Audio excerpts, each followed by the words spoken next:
Good evening and welcome to a happy bunch on the locker room on a Sunday night. It's a bit weird for a game on a Sunday night, quarter to eight. But who cares? We're off to Germany. Well, I'm not at the moment, but hopefully we are all soon going to Germany. If you've been on the moon since quarter to eight, I will let you know Scotland 3, Norway 3. Good evening. We're joined by Graham Duffy, as always, and Ian Emerson, my pal, my boss, my whatever else you want to say, Ian. But he from the famous Cat Army magazine. And I might mention the magazine throughout the program because it's coming out soon. Yes. And Ian says, on the way, I will be on your show tonight, Michael, if you at least mention the magazine about 5 times. So I'll mention it about 7 times, right, just to keep you happy. Hope for a pay rise. But no, yeah. So anyway, let's skim over that one and get your comments coming in on Facebook and YouTube. We're here until 11 o'clock. We're going to look back in the game tonight. I think Graham's got a lot to say on one certain person and never got on the park. We all know who that is, hopefully. And we will look back in the whole campaign and I will ask you your standard score of the whole campaign as well. So get your thinking caps on, and you can do that in the comments as well. So the SEG, Indie Radio and Independence Live, we're here until 11 o'clock tonight. Okay, Graham, get into it. It was meant to be a kind of party atmosphere, but Norway took the league. Norway took an early league, and I suppose that spoiled the party a wee bit. Yeah, it wasn't the best of starters, was it? We're looking for the party atmosphere which we got before the game. I have to say, though, the atmosphere before the game was incredible. The Flower of Scotland edition was brilliant. The display that the Scotland fans put on was outstanding. And then it kind of went a bit flat when they got the early goal. And it's poor defending again from Scotland. It's that left-hand side again with Greg Taylor. It's really poor defending. Balkans in the box, we should do better. And then it's a deflection that Clark can't do anything about. But to be fair, Scotland did fight back really well. I think it clearly was a penalty, and John McGinn does what he does. And at that point on, I'm thinking, right, Scotland will go win this game now. Scotland will be comfortable now. And again, more poor defending for the second goal. I've seen a lot of folks say that Clark should do better. Not for me. Clark can do nothing about that. It's a massive deflection. He does well to save the first effort. Nothing he can do. But then again, Scotland have shown resilience this term to fight back, and we've done it again. Again, an own goal, but we'll take it. And I thought the second half was really entertaining, actually. I thought Scotland came out far, far better second half. Played in the front foot. It looked like Steve Clark had a few words at half-time, and it worked. And I thought there was only one team going to win that second half. And once Armstrong gets that goal, it's a really good goal as well, a really good move and a great finish. And you're thinking, right, we'll get this game wrapped up. And unfortunately, right at the end, disappointing again for the third goal. And I do have to lay blame at Clark for that. I think he's got to do better. But overall, entertaining game, probably more entertaining than I thought. But listen, all that matters was the fact that Scotland had qualified. There was a party atmosphere. But I'd have liked to ended that group on a high, but we'll take the draw. Ian Potts, obviously we haven't spoke to you since the first night game. Disappointed in first night, but what do you take away from tonight's game? Well, yeah, exactly the same. Just wish we'd got the victory. That would have been sort of nice to finish it all off. Icing on the cake for a brilliant campaign. So that would have been it. So really disappointed that we didn't get the win. So that was, but watching the last two games, I can't remember if I've ever watched the last two games knowing that we've already qualified. So the pressure was off big time, and it didn't. It was totally different games. Obviously, we wanted to win both of them, and we didn't. So, but just a great campaign, fantastic effort, and just wish we'd got the victories, but we hadn't. And I'm just so glad that we went in the position of having to get these two results in the last two games, because I don't know how we'd have gone. Should have done a bit better, but you just don't know. So the pressure was off when we did it. So more than happy. Germany, here we come. Yeah. I mean, Graham, I know I said that on Thursday night as well, and I suppose I'll say it tonight as well. But just as well, we've qualified going into these kind of two last games. Obviously, we would want to put on a spectacle over the in the last two games, but just as well, we've qualified because I don't know about you, but we would be nervous wrecks coming on to this show. Yeah, it really does make a massive difference. And you're qualified already, and the last two games meant really nothing. Yes, you wanted to win them, but it was just it was that nice feeling of being able to sit and watch a game without any real pressure, without any real worries. Was already qualified. It was great, and it's not a Scottish thing to do. As Scotland fans, we're used to having that kind of those nerve tingling when we played Serbia to qualify for the last Euros. The nerves in that were unbelievable. But this time you could actually just sit back and just go, do you know what? It doesn't matter. We've qualified. When you're watching the last 2 minutes and you're seeing the Scotland players with their T-shirts on, we're going to Germany. It was great. I might get myself one of those actually. But it was brilliant. It was such a nice atmosphere. And be able to say that we've qualified with 2 games to spare was brilliant. And honestly, I'm so pleased that we didn't have that pressure on us. Yes, you wanted to win the last game at Hampden with the fans there, but in the end, the biggest thing was we were already qualified. We can look forward to Germany now. And yeah, it was just great to not have that pressure. But I don't know if this is Ian commenting on the show, Ian, but Mr. E, I presume it's not you, has says, okay, it's after 10 o'clock at night. Glenn, what do you think? Do you think I should say yes? Yeah, okay. I'm so pissed off I can't watch the national game without paying, and I can't afford it. And I suppose that we'll come back to talk about that later on.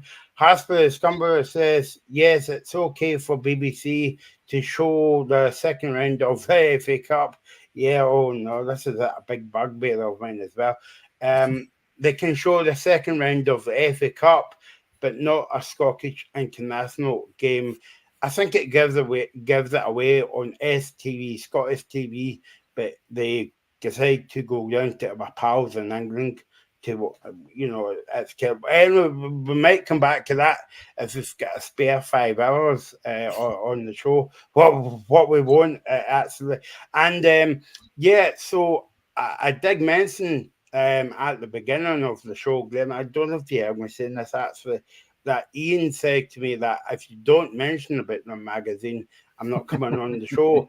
And I know Mr. E and Haspy Scumber make a comment about the Scotland games. So, yeah, get the new edition of the famous Tartan Army magazine. The next edition is out on the 5th of December, I think. Hopefully they've got that right. If not, I will be in soapy bubble after this show.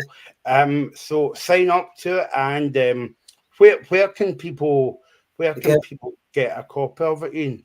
Yeah, it's going to be free online at tartanarmymagazine.com, and we've got a Facebook page and Twitter, so we'll put the links on there as well. On the comments that just come in there that you're reading out, I'm looking forward to your article you're writing about the campaign for exactly what these comments were, that the national games should be shown free so everybody can get it. I think we're all agreed that if everybody can watch it, there's a real buzz supporting Scotland. It's great to see so many people wearing Scotland tops again and kids and all the rest of it, but so many people don't get a chance to watch the game live. And I think, there's a huge campaign just started, I think it was just last week, wasn't it? A few days ago. Yeah.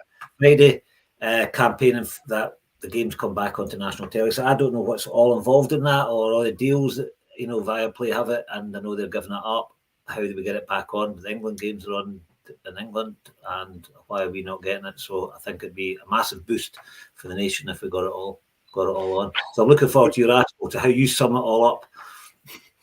Do you not like it, Glenn, when you invite somebody on the show and you set them up and they actually put the ball in the back of the net? So, Ian, you can come back anytime you want, by the way, as well. And if it is you commenting on the comments, Mr. E, keep commenting because Ian's second name is Mr. E.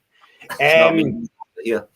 Okay, but yeah, I was giving you praise for that, Ian. So just go along with it. But it's too late now. Anyways, let's get back to the game. Scotland 3, Norway 3. Yeah, Graham, I kind of think it was a weird start to the game, even though Norway scored another goal. But Scotland was on the back foot for the most of the first half. I think Scotland was too. Am I right in saying they were too passive in that first half? The play was a bit slow. In the second half, I mean, we'll get on to speak about the second half in a minute, but two completely different teams that came out the tunnel. But let's speak about the first half because I thought Scotland were very slow in the build-up play. Yeah, we were. I thought we were very slow, and I don't know if the atmosphere played a part in that. I think because it was such a party atmosphere, maybe went a bit flat. But we were caught cold, and unfortunately, the last two games, I think we have been exposed defensively. I don't think the formation that he's tried to play this last couple of games has worked, and unfortunately, and I hate to say this, I think Greg Taylor's been badly exposed in both games. I thought he was really poor again tonight defensively, but he wasn't the only one. I thought defensively we were all over the place tonight. But I said on last week, when you take guys like Kieran Tierney and Andy Robertson out of that squad, we look a very different side defensively, and we did look very poor. I thought Norway got on a couple of times down that left-hand side, but we got a bit better as the game went on. We were a bit stronger, but I do think the second half was a different game. Like I said, I think Steve Clark's got them in and told to play a bit higher at the park and actually move the ball a bit quicker. And I said that in the group chat. For me, our best player was McGregor. I don't think he gave the ball away all night. I thought McGregor was excellent again tonight. Everything came through him. But we've got to play these games a bit quicker. Norway, you could see, we're quite happy to sit behind the ball. We didn't really have a lot of movement up front. I honestly, Jacob Brown must have won a competition to play for Scotland because that boy is never a football player. He's awful. But there was no real movement in the team. I thought it was just very, very flat. But second half was better. I thought we were a lot better second half. And now we can go live to Hampden to join Jacob Brown with a match day ball. Ian, I think maybe I can leave this comment for another show that we do, but I've always said in these kind of shows that we cover Scotland, it's a bit worrying when Robertson's out the team, Tierney's out the team, but there's no one actually coming through at club level to break down that and make a stake for the team, and that's a big concern for Scotland moving forward. Yeah, it's a big concern. Obviously, having the two of them, Tierney and Robertson, out, yeah, it's a massive loss. I mean, they're outstanding players, and Tierney, I've said over and over again, I think he's world class. Robertson as well. So losing them, obviously, that's where the goals came from, that side of the pitch. And the defence. I mean, the only thing I say good about all this is given a chance for a different formation at the back, the four at the back. If the players are injured when we come to the finals, so it is given experience or given a chance to try that. It definitely didn't look as solid, and I think the fact that we've lost how many goals we lost the last two games, five goals. So, and we'd lost one before that. So, we got the Spain game. I forgot about that. But we've done so well defensively starting off, and then it is worrying. But hopefully they'll be fit come the Euros, and we've got our strongest team there. My worry, I think, I know Graham's going to be desperate to say it about up front. You've already made a point about Brown being on, and I think I was really surprised that Shankland never got a chance. I think everybody was wanting him because this is the one area that we're screaming out for an out-and-out goal scorer, and we've not got much time to give the players experience before we go to the Euros. And I thought today would have been an ideal opportunity, but I can't really. Well, who am I to criticise Steve Clark's tactics, after the results? But just a bit of a shame he never got a go. I mean, coming off for the last 5 minutes or something, it's just no use. I know I said to you, Ian, that we're on till 11 o'clock tonight, but we've actually that's me and Ian finished for the night. The next 45 minutes will be handed over to Graham and his rant about Shankland not getting the game. And by the way, I know he got on with 5 minutes to go tonight, but that was too little too late. But over to Graham, and I'll see you soon. That was a joke, by the way. So, oops. All Right. After the big build-up, Michael. After the big build-up, yeah. But Ian, were you a bit disappointed? Why never kind of I was really disappointed. Game? I was disappointed. I mean, it was good. If he's want to try Brown out and give him the experience, obviously we need to have as many people getting the caps under the belts in case they're needed at the finals. So I kind of get that try out someone else. But when they took Brown off and put Dykes on, I thought we know what Dykes does. We know his strengths. Surely it'd be better to give Shankland a chance. And we've been crying out for sort of someone who's on form, goal scorer, out and out goal scorer. And I think we're all wanting to see what he can do at international level. So to bring him on for the last few minutes, I just don't get, And, he's a late member to the squad. He scored against Georgia. Is he going to be in the next squad or not? I don't know. But we're needing someone up front that can score goals. He's got to be in that squad, Ian, because obviously this is Stevie Clark's the last window before the Euro, so he's got to play new talent, a bit like Scotland and all that in the squad. But Graham, I didn't mean to say that you were to go. I just said that me and Ian's to go, and you're going to take over now about Shankland as well. What was your take on the whole situation tonight? I think my thoughts, to be honest. I mean, when the team line came out at first, and I did say kind of all afternoon that I thought that Dykes would start because I thought he'd be loyal to the team that had obviously got him to the Euros. So when I saw the team and there was no Dykes in it and there was Jacob Brown instead of Shankland, I was not happy. I'm not going to lie. Shankland now has 17 minutes for Scotland. Jacob Brown's got 70 minutes. I don't know how that's possible. Shankland has scored. I read the stats out last week on another show that I did. Shankland's got 10 goals this season. He's got 11 now, including Scotland games. Jacob Brown's got 1. I don't understand how Jacob Brown started that game. And then you leave Shankland until Norway have scored to bring him on. I just thought it was absolutely crazy. He's Scotland's best striker. He's Scotland's most clinical striker, and you don't bring him on until 2 minutes to go. Listen, I know folk have said, look, you can't criticise Steve Clark, and of course you can't. He's done a brilliant job. But I just think for me, the whole thing around Shankland is baffling because he's Scotland's best striker without any shadow of doubt. I cannot believe he didn't get on for longer than that tonight. It was ridiculous for me. Yeah, Ian? Yeah, just the fact that strikers work off their confidence, don't they? And he's just on the back of scoring for the national team, scoring goal for Hearts. And, he's on form. Why is he not getting a game? So I think everyone's kind of agreed in that. And we need him. We need him to get some time under his belt and to get, in case he's needed. There's a good chance he will be needed at the Euros. So, yeah, really disappointing. I think everybody was kind of surprised that Dykes came on. I think, Graham, you were awful. I just said a wee minute ago that, we know what Dykes can do. So why not give Shankland the and we still had a chance to get to pot 2 tonight if we'd won by 2 goals, I think, right in saying. So it wasn't like there was nothing to play for at all. But it was an ideal chance with the luxury of the last 2 games of already having qualified to give fringe players or players that we think deserve the chance or are on form who have not been part of the team before a chance to prove themselves. So yeah, really disappointing, and I think that was the kind of feeling for most Scotland fans, as far as I'm aware, that everybody was wanting to play right from the start. I mean, you saw that, Graham, after the game when the team went round the park. I mean, everybody was happy and buoyant and all that off to Germany, but I just feel as though that Shankland wasn't really happy, and I think that was due to the fact that he got on with 4 minutes to go. And I don't know about you, but I think that was a kick in the teeth for the guy, especially coming off the bench the other night and scoring no goal and got us a point.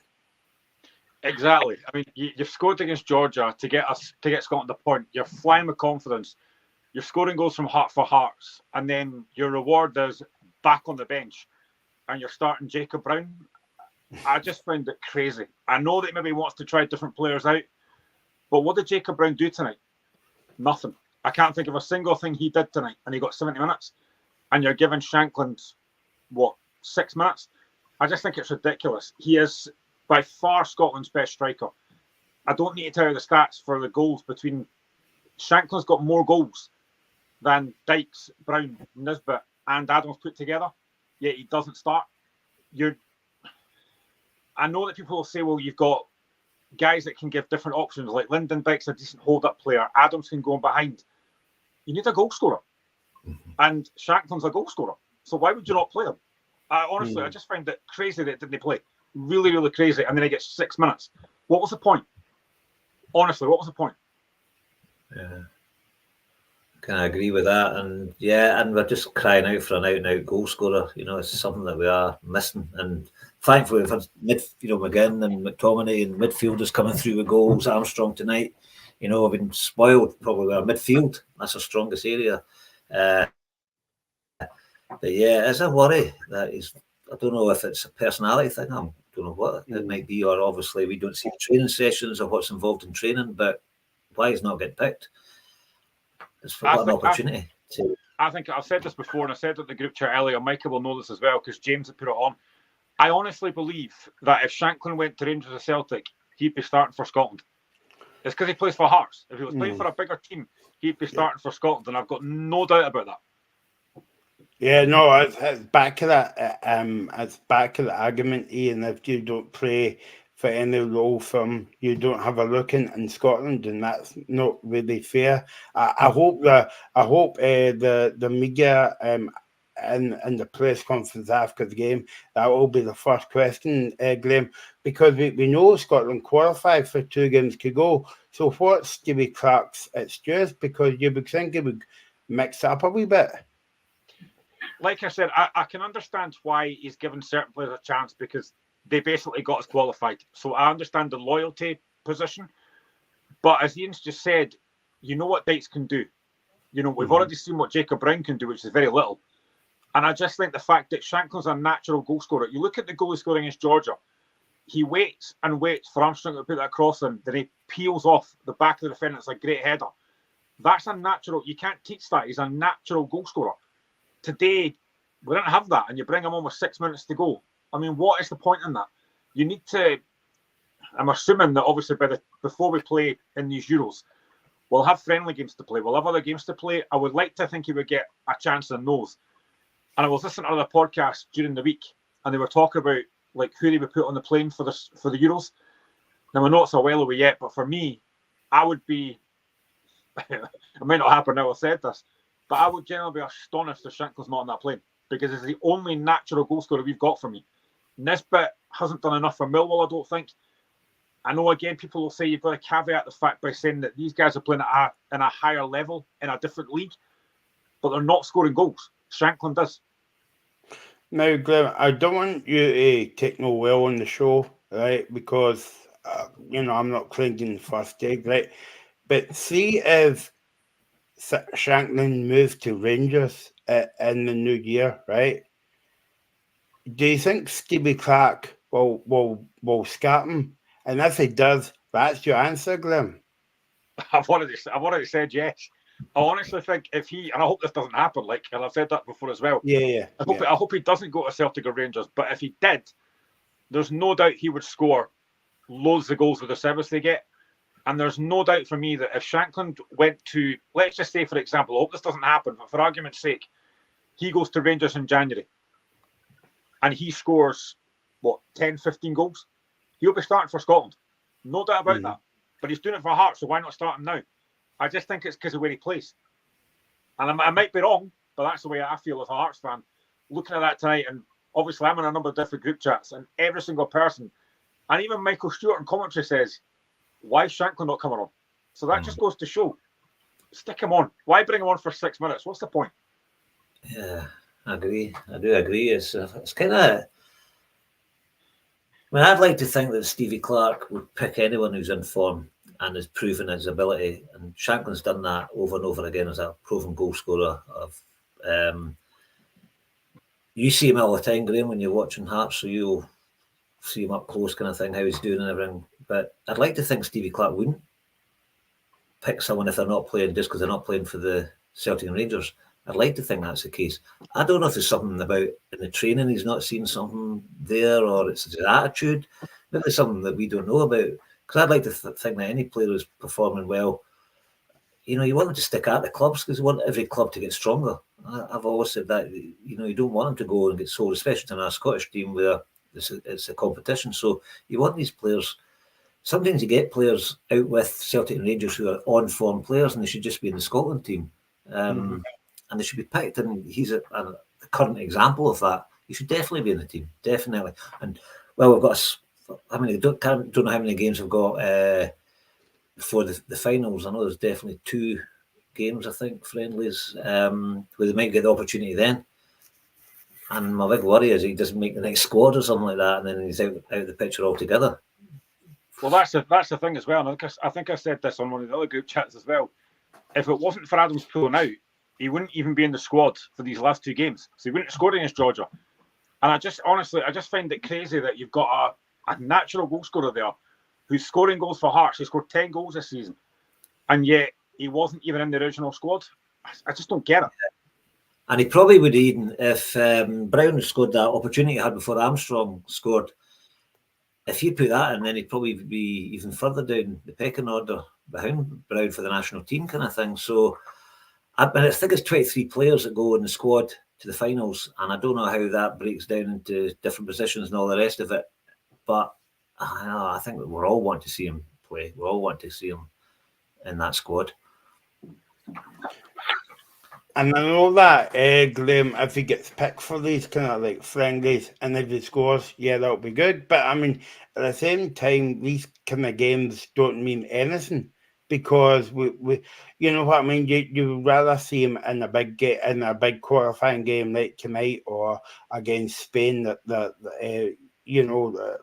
The double header, whether it's at home or away. But I don't know if you know where I'm coming from there. But like in terms of if he plays these friendly games, but whenever that is, maybe I'm guessing March or February next year now. Do you think that these kind of goals will mean something to Stevie Clark, or will we just say, well, that's good, get you scored in the friendly, and No, I would hope they would mean something to him because they scored in the qualifier against Georgia, and even that didn't mean anything, but it got us a point. I would like to think that no matter who we play against, if Shankland's scoring goals, then he should be in that Scotland squad and he should be on that plane to Germany. Because if you need a goal, who are you going to want to turn to? You want to turn to a goal scorer, and Shankland is that player. So depending how many games we get between now and the Euros, depending how many finals we play, if Shankland is playing in these games and scoring goals, then he has to be on the plane because he's the most natural striker Scotland have got. 38 goals for Hearts in 66 games. He's the most natural striker Scotland have got.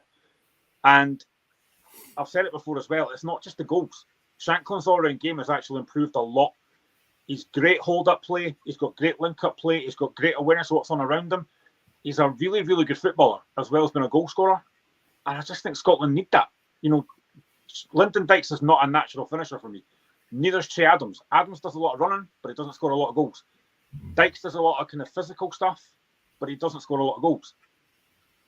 Jacob Brown, pointless. And Kevin Nisbet, for me, again, hasn't really done a lot of mill. I know he's been injured, but you've got a main goal scorer there. And I said this on the show on Thursday as well, and I've always said this. My main worry for Scotland is you've got a great midfield.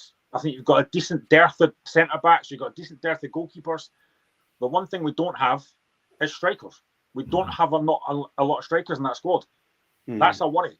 I don't see anyone else coming through in the English Championship, or even I don't think he would do it, but even like Scottish Championship, Scottish League One, there's not a lot coming through, and there never has been. Scotland have been so fortunate in the past with strikers, like some McCoys, like some Griffiths, Dalglish, guys like that.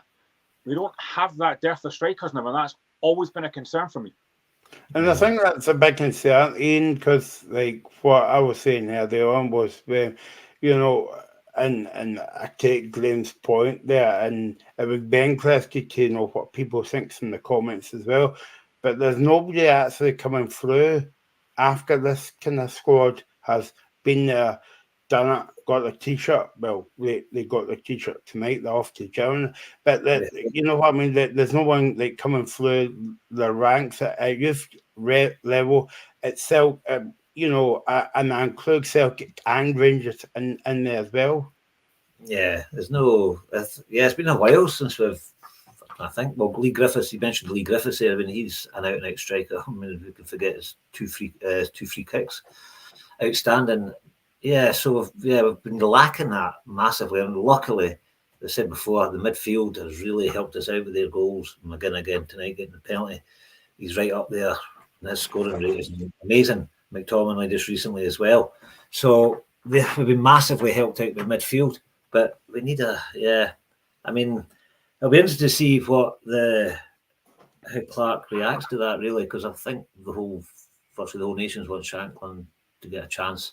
He's an informed player, and we've seen it before. Like when we used to qualify for World Cups, managers sticking to players who got us there and not playing the players that are in form. You've got to play the players in form, and if he's been loyal to the players that got us there, well, that's great. But you've also got to acknowledge if players are coming through. Thinking also of Billy Gilmore as well, for example, and the younger players trying to fight for their place. You know, you've got to take the informed players and the younger players as well and get them in that team to give us the best chance. We've got a lot of comments coming in, so I'll just try and read some of them. So Hashbury Stumble says, when Robertson and Tierney return, we need to go back to a back five again. Yeah. Stuart McCallum said, every manager has his favourites, club or national levels. There's a few puzzling picks in there, but we're crying out for an informed striker and he gets 6 minutes. Are we missing something here? Ian Nicholson says, but it's always the same with every manager. If you play for Rangers and Celtic, you get picked. Ian Nicholson again says he agrees about the Shankland thing as an Aberdeen fan. Ian Nicholson again, it happened with another Hearts player years ago, and think Brown was in charge then, but he couldn't get a game for Scotland because he played for Hearts. Ian Nichols' view in the Scotland squad, the defence was a bit shocking tonight when there are players missing. Yeah. And Ian Nicholson again says Craig Brown was a bit like that with the player, a bit like that with the players. Agree, Mr. Emerson. So a lot of comments coming in. Keep them coming, guys. Yeah. Yeah. Yeah, it's just, I mean, I'm old enough to remember when I was at school, Argentina, we thought we were going to win the World Cup, and didn't play Souness and Gemmell were coming through the midfield, and Rioch and Masson had helped get us there. And I always feel if you just played these informed new players coming in, you know, with a better chance. And I think somebody's got to gamble, but also they've got to get experience.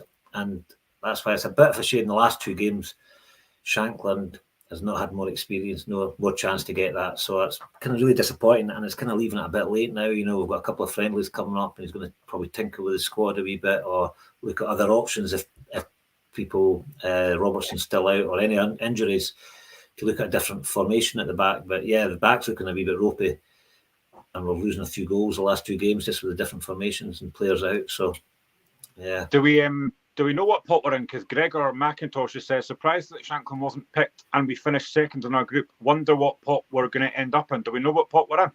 I think it's 3. I thought we had to win by 2 goals tonight to get into pot 2. That's my understanding, but I'll find it all confusing, these pots. But I think that's what it was. So I think we're in 3, but I'm not 100% sure. Graham, I'm actually just thinking, like, see if Scotland had to win tonight, it would be interesting if Roland Shankland came on by 10 minutes to go or half an hour to go. I'd have liked to have thought so, but I mean, I just keep going back to the fact that he's basically done the same thing as he did last week. He's waited for Georgia to score and then brought Shankland on. He's waited for Norway to score tonight and then bring Shankland on. Why not bring him on 10-15 minutes early and give him an actual chance? Mm-hmm. I know people will say, well, he scored, you know, in quick time the other day, but you can't keep doing that. You can't come on for 4 minutes and go and score. It's just, I just find it crazy that it didn't get longer than that. But listen, end of the day, this is obviously a celebratory show. We're in Germany, which is great, and I think pot 3. But I mean, I think I can't remember what I was looking at on Twitter the other day, but I actually gave you the teams that are in all these pots. We're not going to get an easy draw. It's going to be a difficult draw no matter who we get. Yeah. But as you said yourself, Michael, no Scotland, no party. The fact we're there, we're going to be there. Competing in these games is going to be great.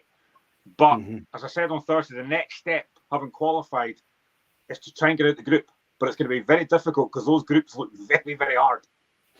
Ian, John McGinn, John McGinn went off 20 minutes ago. I think he'll be okay actually, because he walked off the park and he was getting interviewed after the game as well. And he wanted, in fact, he ran away from Colin McLaughlin because he wanted to take part in the party. So I think he would be okay. I think so. Yeah, it looked like his knee, didn't it? And then he wasn't carried off or anything like that. And even when he got up, he kind of jogged off the pitch. So yeah, fingers crossed.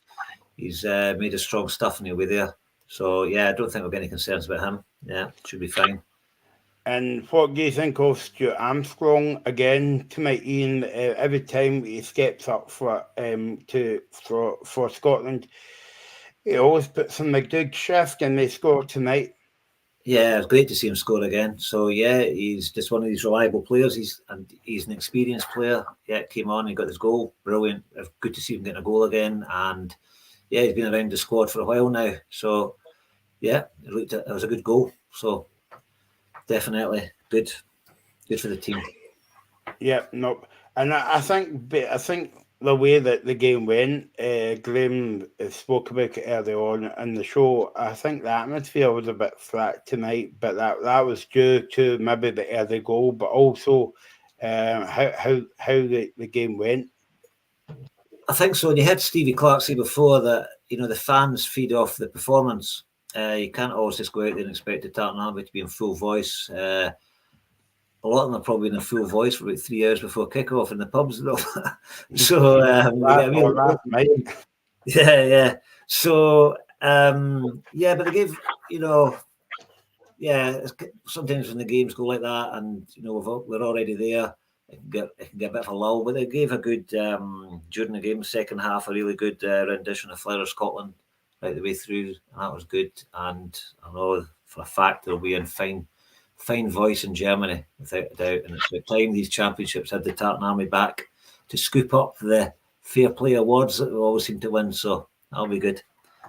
Graham, Ian Nicholson has commented on Facebook, who was the best player tonight? Graham. Oh, yeah. He asked another question as well, saying how many go through in these groups in Germany. I think it's 2. I think it's the top 2 that go through. But I think I said it earlier on, for me, best player was McGregor. I thought McGregor was outstanding tonight. Never gave the ball away, always looking at playing the front foot. McGinn was good as well tonight, don't get me wrong, but I just thought McGregor was fantastic tonight. And I think you said in the group chat, Michael, or maybe James did, he always is. He's just he is reliable. He is reliable. He never gives the ball away, and he's just a class player. I thought McGregor was brilliant tonight. Ian? I go along with that. He was doing some telling passes, and he looked on form. Really consistent all the time, McGregor. And he's one of these players that he plays a lot of games, an awful lot of games, hardly misses any at club level. And you just hope that he does not get injured or anything like that. We don't want any of our consistent performers to get injured before these tournaments. So yeah, he was really strong. Yeah, good performance. Yeah, I couldn't disagree with the guys there. I thought the whole midfield actually played well. But it's back to your point, Graham, because there was a point in that first half. I was watching the game and I was saying, well, middle to front, they're looking okay, but it's just the back door. We need to keep that shut, and especially when we're going to Euros, where the standard of opposition will go up a couple of levels as well. Yeah, you've just got to think as well. That was a Norway side that scored 3 goals and didn't have Haaland or Odegaard, so that's a bit worrying. But I mean, Ian Nichols says, I think the goalkeeper was a bit to blame for the third goal. Thought he should have stayed in this line. I said that earlier, obviously I'm a Hearts fan. I like Xander Clark, but I thought he was a little bit suspect that third goal. I think he should do better. But overall, listen, it's been a fantastic campaign. The fact that we sat here, started the campaign thinking this is a difficult group, but one we can get out of. And the fact we did it with 2 games to spare. We've beaten Norway once, we've beaten Spain.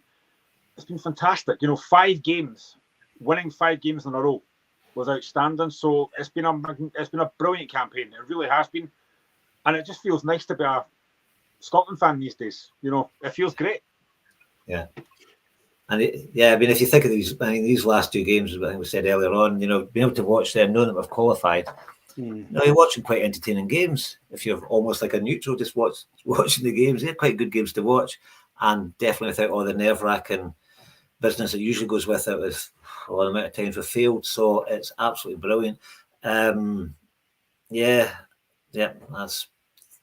what I was going to say. But I was going to say as well, see with Angus Gunn being out, and you mentioned Xander Clark being at fault for the third goal. And I know he's shipped a few goals the last two games. I think it's really good the way it's not good that Gunn's out, but it's good that another keeper's had a chance to get some experience. You could argue that the other keepers should have got on maybe a half of this game as well to give them an experience. But if you're looking for a backup keeper, at least he's getting these games under his belt as well. So if he's called upon, at least he's got some experience at international level. So that's the only thing I say taken out of that. Don't think he's been outstanding, but he made some good solid saves as well the last two games. So I'm glad he got it. And the other keeper maybe could have got a chance as well. I think as well, and I don't know how many games they'll play, but I think as well, Hearts have got Craig Gordon coming back. He played on Wednesday in a bounce game, 45 minutes, so he's coming back to full fitness. So he will hopefully be available. I think the manager said maybe about another 4 or 5 weeks before Craig Gordon's fully back. So you've got him to come to the Euros as well, so which will probably be his last one. So that's going to be an interesting one as well. Who's going to be in goals for the Euros? Could it be Craig Gordon? Could it be Angus Gunn? It's a tough one to call, I think. I'm going to say Craig Gordon. That is amazing that he's so close to coming back. I mean, from that injury? That's absolutely fantastic news. So yeah, he's played two bounce games. He played 1 90 minutes and 1 45 minutes. Ian Nicholson, what age is Gordon? He was 40, but he's still an outstanding goalkeeper. And I think it was Stephen Naismith that says probably another 4 or 5 weeks away from actually starting. But when he comes back, it's a massive boost for us, but a massive boost for Scotland as well.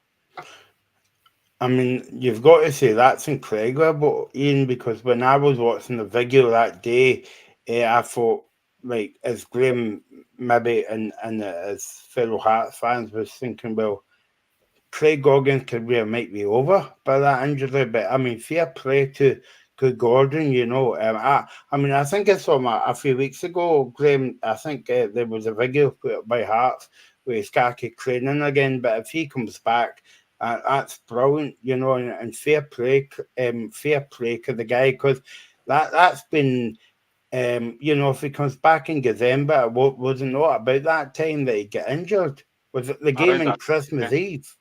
Yeah, around that time. Honestly, he's been. To come back from what he's had to come back from is at his age as well is just unbelievable. And if he can get back, I know it's going to be difficult. If he can get back to full fitness, and I mean, I feel a bit sorry for Xander Clark because I think he has done well for Scotland and for Hearts. But for me, there's no doubt about it. When Craig Gordon's back fully fit, he starts for Hearts, and I'm happy to have Clark as a backup goalkeeper. But Craig Gordon's number one for me. And then when it comes to the actual Euros, I think it's around how many goalkeepers can you take to Germany? I think it might be about three potentially. So you can take Craig Gordon, Angus Gunn, and one other. So you've got a decent dearth of goalkeepers there. But honestly, that number one position is anybody's, I think, between Clark and Gunn. Yeah, no, exactly. And just to remind people with that horrible injury, it was Dundee United up at Talladice. I think it was Christmas Eve as well. But big shout out to Craig Gordon, and I'm happy to see him back because he's a brilliant goalkeeper as well. Okay, guys, I'm going to put you on the spot. It's not like me to put you on the spot, but like, I mean, it's been a brilliant campaign. No part, no Scotland, but we're going to Germany, so there'll be a big party. So what is your standout moment? Well, moments with a big S at the end, because there was a few for me.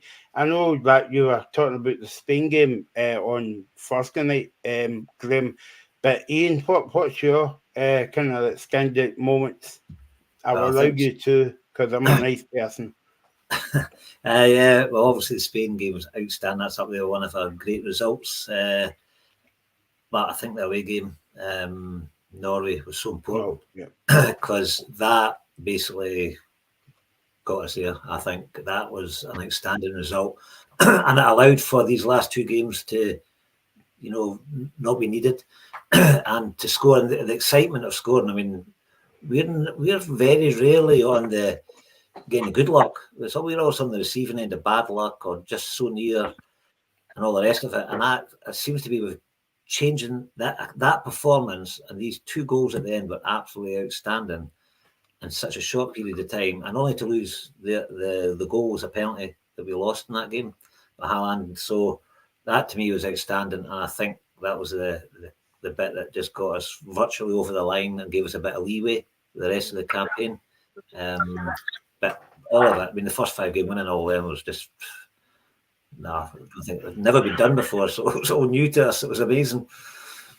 Graham, I think Ian's right there when they say about that, the penalty and the winning goal by McLean. And I mean, how many times are we saying in the show, this Scotland team feels like a club mentality, and Skibby Clark's got that. Maybe Skibby Clark's in your bag books tonight, but come on, Graham, we're going to Germany. But if that was a few years ago, I think Scotland would get beaten that Norway game. I thought Scotland would get crumbled, and it just goes to show that there's a good feel-good mentality in the squad at the moment. Yeah, there is, and I think you're right. I think we easily could have lost that game in Norway, and let's be honest, we were terrible that night. We came on the show after that game and we were probably going to be very critical. Thankfully, we weren't because we won the game. But I said at the time, that game felt huge. That game felt absolutely massive. If we won that game, we were going to qualify, and thankfully we have. The Spain game was honestly brilliant as well. To beat them and see the Rodri tears was even better. But no, that game in Norway was the one that did it for me. It was a brilliant victory. And you're right, he has kind of got that club mentality around it. And I know that obviously James is not a massive fan of Kenny McLean, but I think he's done all right. He's basically helped us get to the Euros, and he helped us get to Euros last time as well.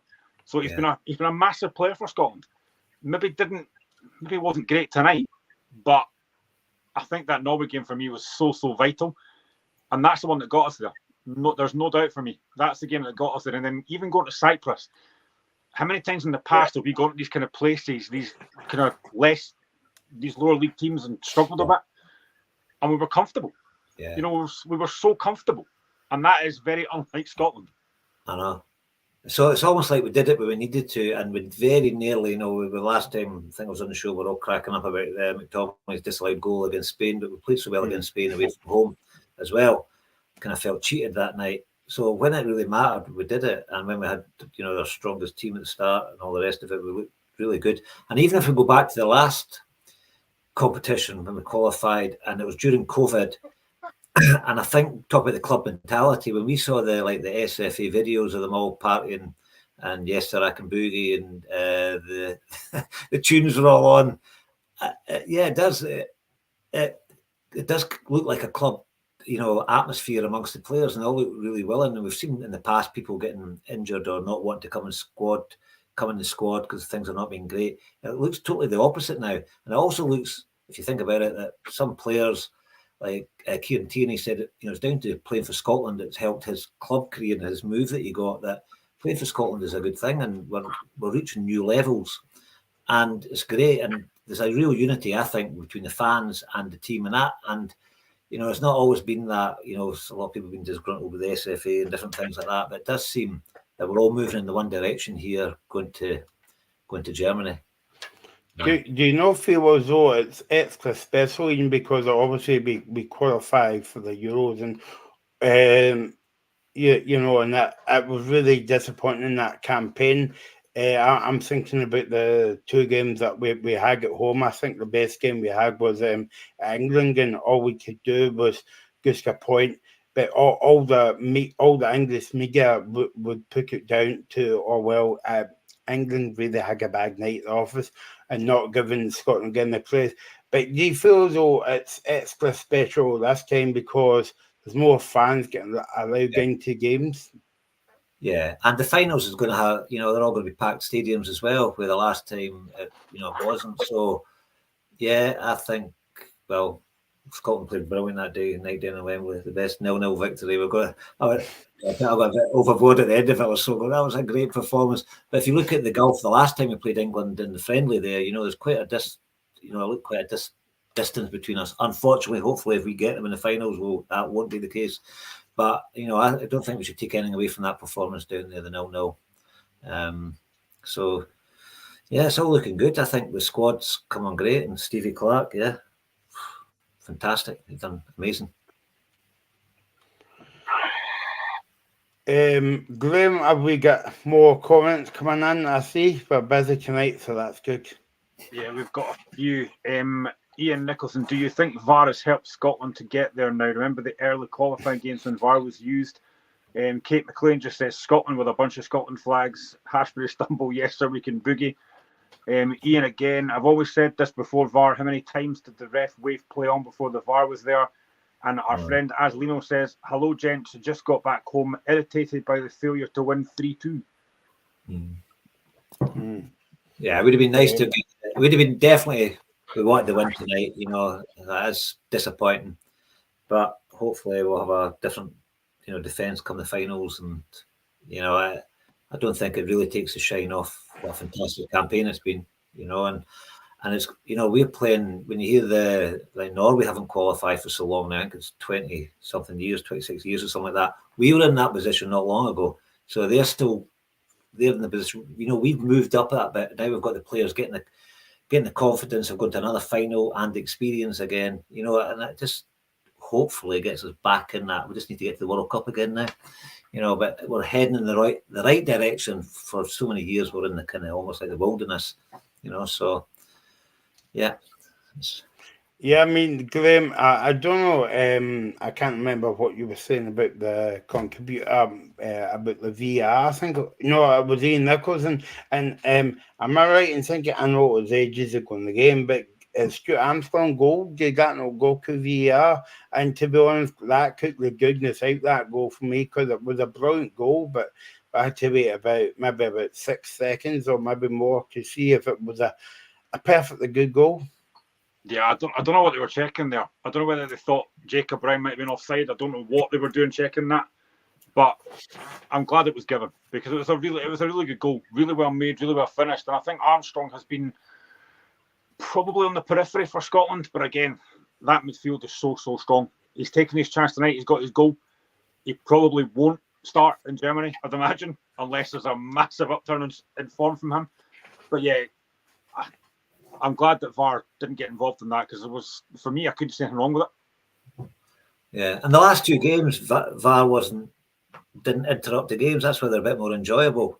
I mean, I think when you stop these games and it goes on for minutes and longer, and then it's down to fractions, and then it's still down to an opinion, that it's not, there's so many decisions that are still could have gone any way. And, that's, well, I think none of us are great fans of VAR, so. We've got a comment on Facebook. Thanks for watching, Kate McLean, and you can come back anytime you want, because we're on Fridays, Sundays, and every time Scotland is playing, and every time Graham wants to come on about Shankland, we're on every night of the week. I'm on the kicking, by the way, Graham. Well, maybe not.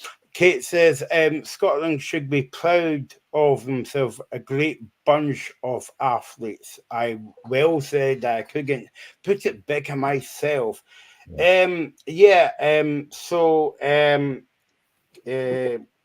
Obviously, I'm not going to get another 10 mentions in about the Tatnami magazine, Ian, because I said 11 times. I'll try and get it in 8 times, maybe. I don't know.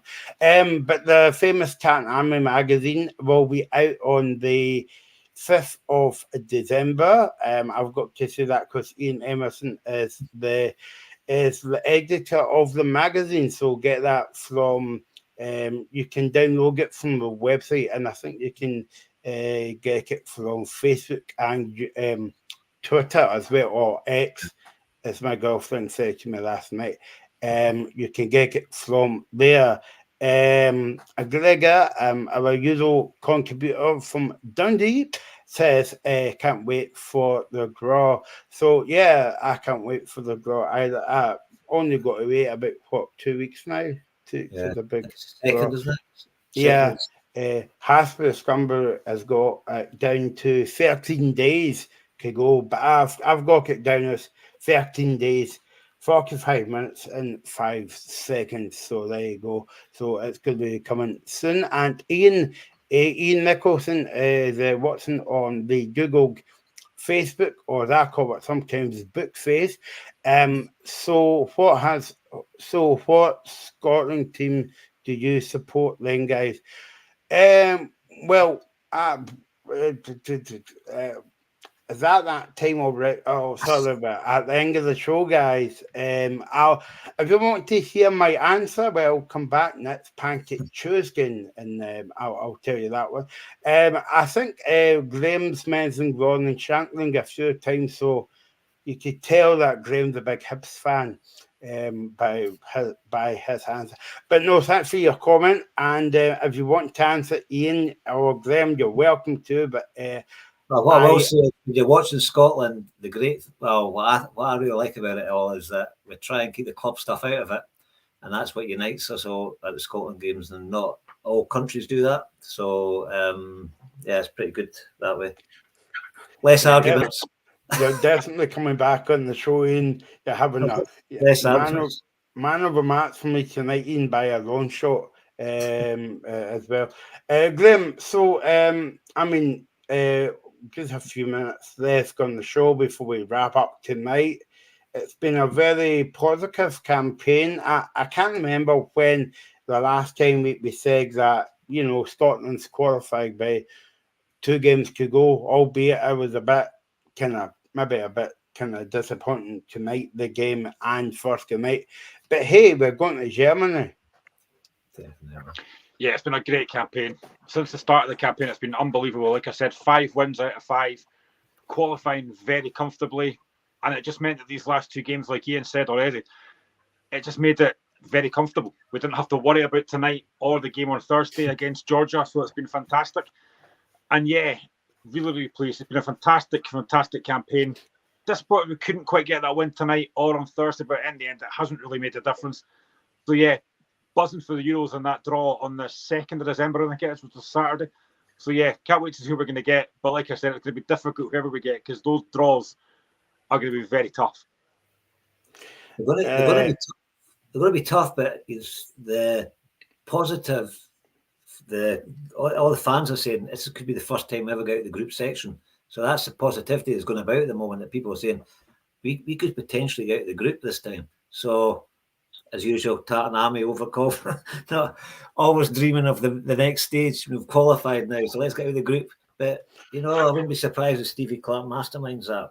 That's good to see. Scotland's got to win. No, but what I was going to say, Ian, was like, if Scotland gets out of the group, there'll be more history written, because Stevie Clark would be the first manager to take us kick to the next round, and you know, he'll go down in the history books.